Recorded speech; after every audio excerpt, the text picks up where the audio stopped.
देश के पहले प्रधानमंत्री जवाहरलाल नेहरू ने आजाद भारत की इतनी मजबूत नींव रखी कि भारत ने तरक्की के कई आयाम तय किए।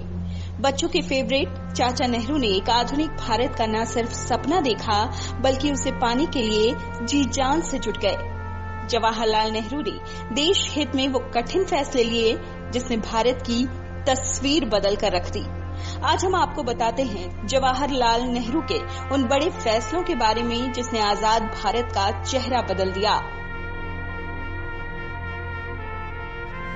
पंडित जवाहरलाल नेहरू ने देश को आधुनिक बनाने के लिए जो काम किए उन्हें भुलाया नहीं जा सकता और यही कारण है कि उन्हें आधुनिक भारत का निर्माता कहा जाता है।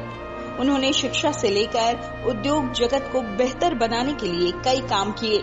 उन्होंने आईआईटी, आईआईएम और विश्वविद्यालयों की स्थापना की, साथ ही उद्योग धंधों की भी शुरुआत की। उन्होंने भाखड़ा नांगल बांध, रिहंद बांध और बोकारो इस्पात कारखाने की स्थापना की। वो इन उद्योगों को देश के आधुनिक मंदिर मानते थे। जवाहरलाल नेहरू ने अपनी दूरदृष्टि और समझ से जो पंचवर्षीय योजनाएं बनाई उससे देश को खूब लाभ मिला। पहली पंचवर्षीय योजना 1951 से 56 तक लागू हुई। शुरुआत में लोगों के मन में इस योजना के सफल होने को लेकर संदेह था, लेकिन 1956 में पहली पंचवर्षीय योजना के नतीजों ने इस पर आशंकाएं कम कर दी।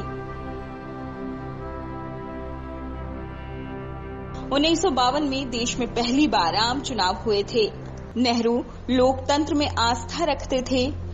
आम चुनाव 1957 और 1962 में लगातार जीत के बाद भी उन्होंने विपक्ष को पूरा सम्मान दिया। संसद में नेहरू विपक्षी नेताओं की बात ध्यान से सुनते थे। 1963 में अपनी पार्टी के सदस्यों के विरोध के बावजूद भी उन्होंने अपनी सरकार के खिलाफ विपक्ष की ओर से लाए गए अविश्वास प्रस्ताव पर चर्चा करवाना मंजूर किया। अटल जी ने पंडित नेहरू से कहा था कि उनके अंदर चर्चिल भी है और चैम्बरलेन भी, लेकिन नेहरू उनकी बातों का बुरा नहीं माने। उसी दिन शाम को दोनों की मुलाकात हुई तो नेहरू ने अटल की तारीफ की और कहा कि आज का भाषण बड़ा जबरदस्त रहा। नेहरू विपक्ष के नेताओं द्वारा की गई आलोचना का बुरा नहीं मानते थे और उनका सम्मान करते थे।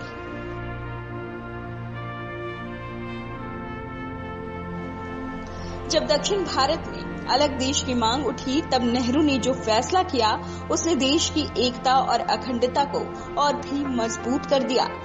द्रविड़ कड़गम पहली गैर राजनीतिक पार्टी थी जिसने द्रविड़ नाडु बनाने की मांग रखी थी। द्रविड़ नाडु के लिए आंदोलन शुरू हुआ, लेकिन नेहरू ने देश की अखंडता को बनाए रखने के लिए एक बड़ा कदम उठाया। नेहरू की अगुवाई में कैबिनेट ने 5 अक्टूबर 1963 को संविधान का 16वां संशोधन पेश कर दिया और इसी के साथ अलगाववादियों की कमर भी टूट गई। इस संशोधन के माध्यम से देश की संप्रभुता और अखंडता के हित में मूल अधिकारों पर कुछ प्रतिबंध लगाने के प्रावधान रखे गए। साथ ही तीसरी अनुसूची में भी परिवर्तन कर शपथ ग्रहण के अंतर्गत मैं भारत की स्वतंत्रता और अखंडता को बनाए रखूंगा जोड़ा गया।